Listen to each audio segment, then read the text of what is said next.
Could be, but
All right.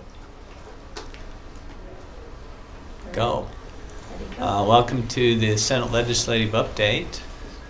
This is the second week of the legislative session. The last day to work on base budgets. Not that we can't actually bring up a base up budget item in the future and address it, we can. But at least we've spent the last 5 days searching through base budgets. The appropriation process now will be building blocks, looking at priorities for additional funding.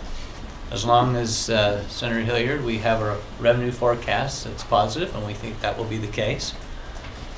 And now the standing committees will get to work, and we'll have bills to address on the floor. And so it's going to be, it was a slow day today, and it will probably be a slow day tomorrow until those committees get to do some work. So at this point, let's give you an update on what's going on. We'll go ahead and open it up for questions. Mr. President, before you go to questions, so let's give the rest of the story, if I could, for just a second. Yes, Senator Valentine. Thank you. There's been a total of 326 bills and resolutions introduced as of the first week. That's a little higher than normal, but it's not as high as the high water mark. The high water mark in the last 10 years was 405 bills introduced at the end of the first week. We have passed a total of 3 bills as of the end of the first week, which is one of the lowest ones for the time period, for obvious reasons. However, there were a couple of years where we had only passed 1 bill at the end of the first week, so we're not the very lowest. Well, those are just some metrics as to where we are right now. Thank you. Senator Thank you very much. What was that number again of how many bills introduced? There have been a total of 326 bills introduced as of the end of the first week. And there have been a total of 3 that have passed both bodies. Most of those have been rule type of amendments. And may the record show my bill passed first.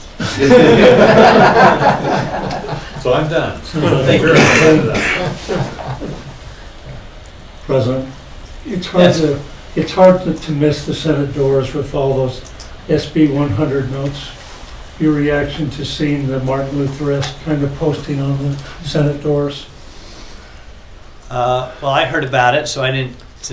Wasn't surprising to me to come and see the blue notes on the door this morning, because I knew that was happening on Friday, and you know, it highlights the I believe that the energy that's behind this issue this year. The anti-discrimination, and although there's not a direct tie necessarily to the marriage issue, they are sister and companion issues, and so there is a lot of emotion out there. I think it highlights the need for us to do as we're working on, to say, you know, this is an emotional time. Let's stop and pull our faculties here together and address other issues this session, and wait for the process in the appeal take place, and we'll come back at another time and address religious liberties and anti-discrimination. Do you think, though, that you'll get that? Senator Urquhart appears to be pretty outspoken about the fact that he wants this to hit the Senate floor, at the very least. Even if you say you want a stand down or you want this to go away with all the other legislation, do you think that's what you're going to get? Well, at this point, I do think that's what we're going to get. Senator Urquhart, there is a process for that bill to be lifted up and heard, and I don't have a crystal ball. I don't know exactly, what the outcome of that will be, but I'm pretty confident that we'll be able to make sure that, or just in the process, to have the stand down and not have one side heard and not the other side heard, because if we go down that road, then we're going to open up the floodgates of all the religious liberties type of issues also. Is there any concern on the flip side, that if you don't hear the non-discrimination bill, plaintiffs in the Amendment 3 case could use it to show animus toward LGBT people? We just think that it's most important for us right now just to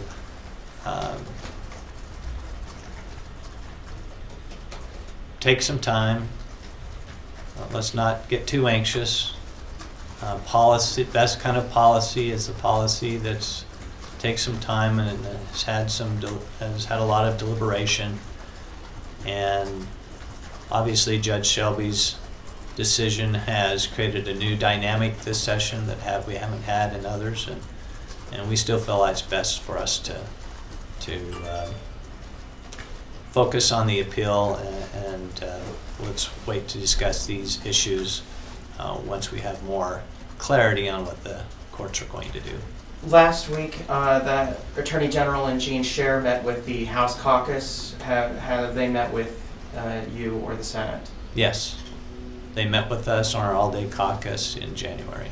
And anything you care to share about what they said about this legislation? We've already shared that in press availability before. And, they just came to inform us that they were moving ahead with the appeal, and we support that as a Senate. We feel like the people have spoken with Amendment 3, and we feel it's our duty to defend the jurisdiction that the state's had since its beginning over marriage. There's a lot of traffic on Twitter this morning about a tweet that you made in response to the tweet that Andrew made. Have you seen those? I did. Response? So Andrew said the private men's bathroom in the House office building is occupied, strongly considering a gender identifying change to use the open women's. And there's one, says it's from you. First supporting SB 100, now switching your gender identity, ? Just can't keep up with you. You're a new man, woman. And then there's a lot of going back and forth on Twitter.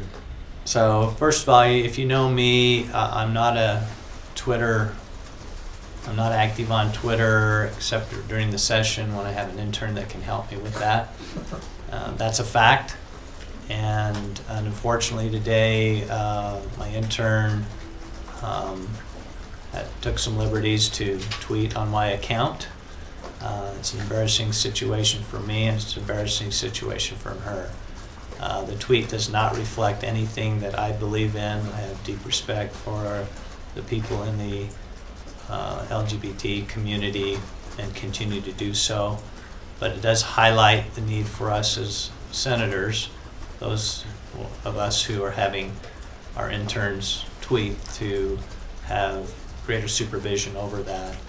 And as a result, because I think there's some misunderstanding, we feel like it's going to be good that maybe we sit down with our interns, and we've scheduled a meeting for this evening where Equality Utah is going to come in and have a meeting with our interns so that they can get a greater appreciation for the issue and greater respect for what's going on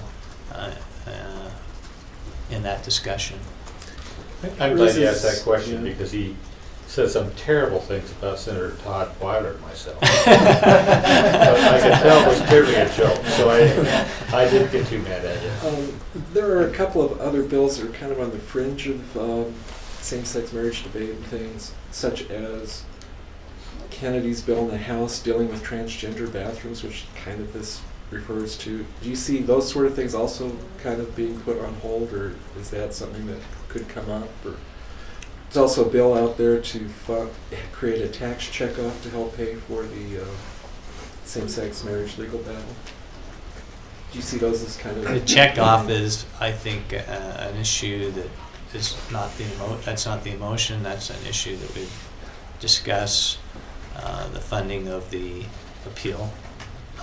But the same, or the what was the bill on, you mentioned? The Kennedy one? Okay, well, the Kennedy bill, I think that's, and again, we're still working with the House on how we're going to address this and which bills we feel are best not heard.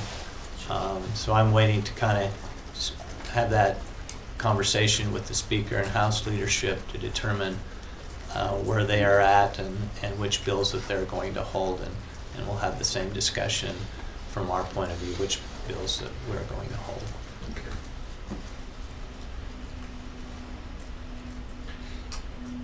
How are you feeling going into, now you're going to start getting into committees and everything? Do you think that you're going to get this volume of bills passed? Are you feeling like, or is there a lot that's not going to make it this year? Senator Oakley? I think everybody right now is to the point with having been so involved with the base budget for the first week. Now everybody is really ready to get going with committees, and with all of the bills that we've got ready now, 326 bills to be heard. Each of the committees has bills before them. I think we'll see a lot of bills heard, and they'll start hitting the board, and we'll hit full stride here by midweek or the end of the week at the latest on the bills that come out of committee for us to debate.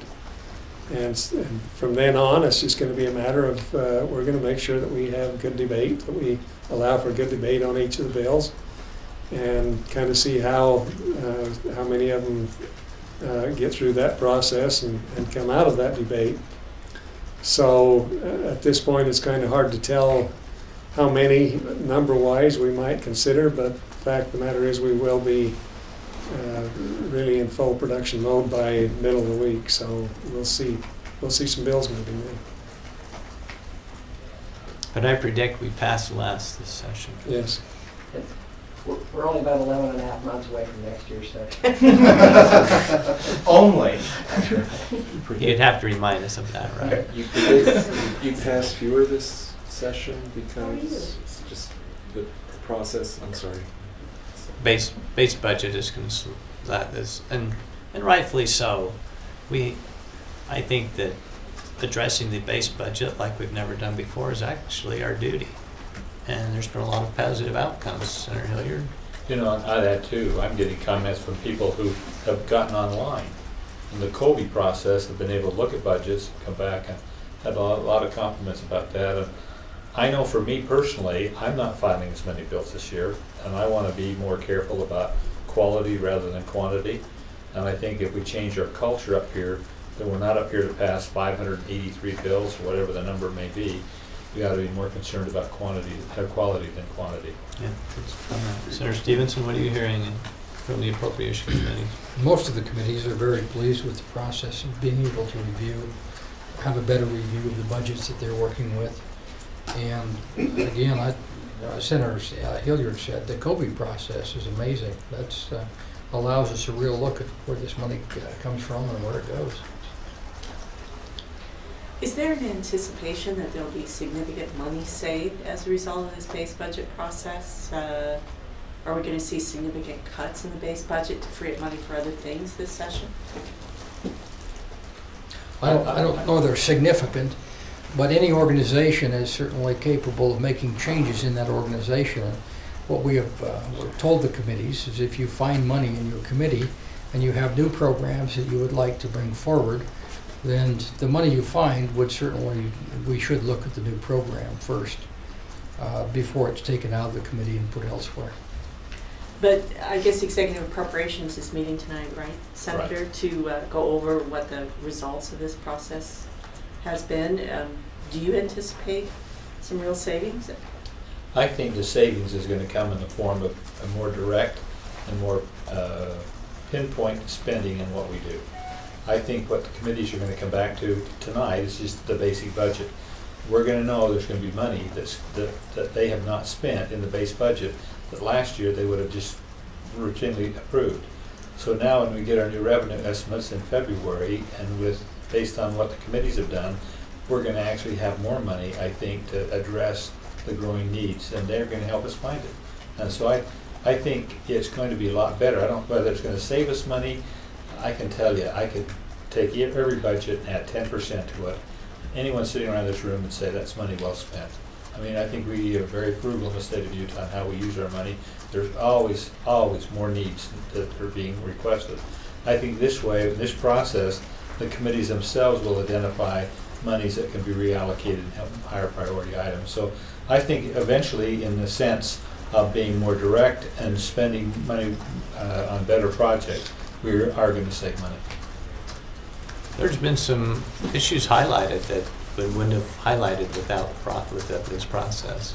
I've been on the Social Services Committee, and while I'm not able to go all to the be full time on that committee because of some other responsibilities, we looked at DORA really hard, and if we don't reprioritize that, we'll be watching that very closely for another year to see if we can't reprioritize that in the same rehabilitation area, but to some program that is where the outcomes are significant. And so that's just highlighting one thing. I know one other committee, infrastructure, that's found several $1 million, and that's money now that we can look at reprioritizing. And I think the key word this year is reprioritization. When you say reprioritize DORA money, you mean take money away from DORA, put it somewhere else that you think would be more Yeah, we effective? discovered that the outcomes there are not any different than what's happening in some of the other programs. And so we'll be looking at that very hard now for at least the coming year, see if the outcomes are changing. If they're not going to change, why have two programs? So you wouldn't necessarily recommend any change to DORA this year? You just want to keep that closer look because of your... Well, I'm not recommending anything personally. That's the Social Sure. Service Committee, and I think trying to read the tea leaves there is that, I think they're going to probably give them another year to see if they can get the outcomes. And Lisa, I'll add this to it. Assuming our staff don't kill themselves off with all the work they're trying to do today, we plan on tonight at Executive Appropriations to show you each budget the money that's being held back, the savings. So we know by doing that, and everybody reads your paper and listens to your broadcasts, that we'll be inundated probably the next couple of days after that saying you can't do that to our programs. But so you'll be able to see tonight in the transparency exactly what the committees have recommended. So you're telling me I have to go tonight, right? You have to, if you get to, you must. Thank you. Call it home evening with the legislature. You don't have to do anything, you get to do it. You were saying you anticipated that less bills would be passed in this session. Where does air quality stand then? Is air quality still a priority, or will it be, there's a very big rally before the session began. There seems to be a lot of concern about that. Is air quality still on the agenda in terms of passing more bills? I received an email from the Clean Air Caucus. I've seen their list of bills. It's fairly significant. I might defer to either Senator Adams or Senator Valentine. I know have been working on this issue. Either of you want to comment? Yeah, I just comment that it goes back to Senator Hilliard's statement earlier that those that have the highest effect, I guess, priority, as determined by the committees that they go through, will probably be those that are most likely to pass. And air quality is surely one of the issues as you look at the number of bills that will be debated and discussed. And this is a refining process, and I think it's something that I think we're going to deal with. We're going to deal with it the best way we can. But I hope, and it's been talked about a lot, that everyone understands that air quality is not a legislative issue. Air quality is an issue that is everyone's issue, that everybody has to own it, that 60% of the pollution comes out of vehicles. We create it. The other 30% of it comes out of our daily lives, our homes and other things, and only 10% comes from industry. So we own about 90% of it, everyone in this room and everyone in the state. So it's going to take more than a legislative fix to get on top of air quality, and hopefully we can be the catalyst for that. But the priority bills, those that have the most impact, I think will probably be debated, and you'll probably see them pass. Do you anticipate any legislation that maybe sets a more of a regulation or any kind of crackdown on emissions or driving, or even the governor's Tier 3 gasoline idea? You know, I don't know how to predict a legislative event because there's 104 legislators, but Sure. I can tell you that I think there'll be efforts to try to find funding to be able to have the ability to make some of the transition to alternate fuels. I do believe that we have, I mean, Utah is so resilient. This is a problem we can get on top of. And I believe that and not only the legislature, but the local jurisdictions and counties and cities. And I mean, you've seen the chamber take a great lead in trying to get businesses involved. And it's going to take a holistic approach. So I don't know whether it'll be punitive or whether it'll be an effort of trying to help lift and find a funding source. But I think you'll see some type of legislation move through. Would you support any kind of legislation that may restrict driving or restrict people from being able to? You know, last year we looked at an interlocal. That interlocal is still functioning and doesn't have perhaps the funding we'd like to have it to be able to make it function. And I think rather than that, I think you'll find a way to be proactive is to help people make that transition. So I think there are ways to do that. I mean, you look at what UTA's done. We probably have the most rail per capita that's been laid in the United States. We've been pretty proactive. We just need to be able to help with public transit. And I think we have the lowest natural gas prices in the nation, anywhere. We're the envy of the world. And we have the capacity of transferring vehicles to natural gas. We have great energy supplies as far as electricity. You're seeing corporate citizens put charging stations in their parking lots. I just think that we can look at it as a restrictive effort, or we can look at it as an increase of quality of life. And I just believe there's ways to solve it other than just be restrictive. Does more need to be done with UTA? They have some of the criticism is they have the most infrequent routes and the most expensive routes. Well, of course there's more that needs to be done. There's more that needs to be done in everything. You just heard the comment on the budget. We can do a better. Utah probably has, we're recognized as the probably one of the best managed states in the nation. You look at the transparency in our budget process, and yet we can do better. And any organization, as Senator Stevenson said, can do better. We can do better at managing our money, so can UTA. They can do better at delivering services. We hope they do better. But I also think, as I said earlier, that the citizens of the state of Utah can do better too. We have one of the greatest states in the nation, but as we come together on this issue, I think we'll find a solution and we'll all do better.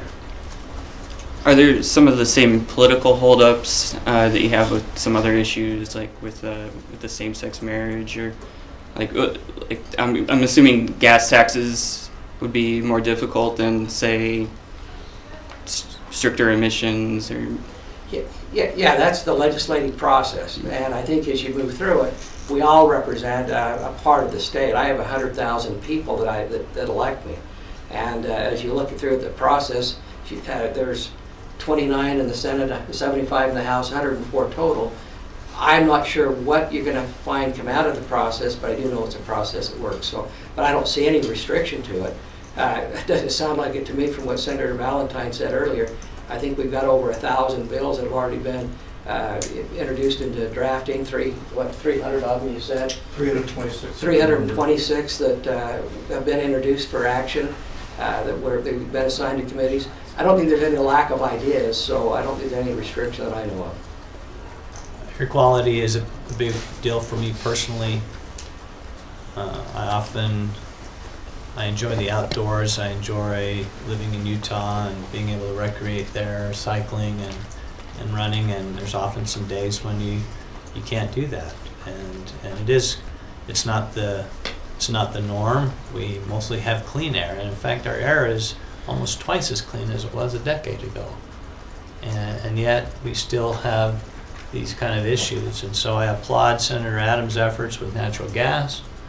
And I know that Senator Valentine is looking at the Tier 3 issue. And at the end of the day, I think that the legislature is going to take some leadership here. And if on Clean Air Book, we want to make sure that what we do actually makes a difference. That we're not just passing bills that sound good but do nothing. So we want something that's substantive. And there's already built-in regulations going forward in the years ahead which will make our air cleaner. And so we might have to wait a year or a year and a half or 2 years for that to take place, but our air will be getting cleaner.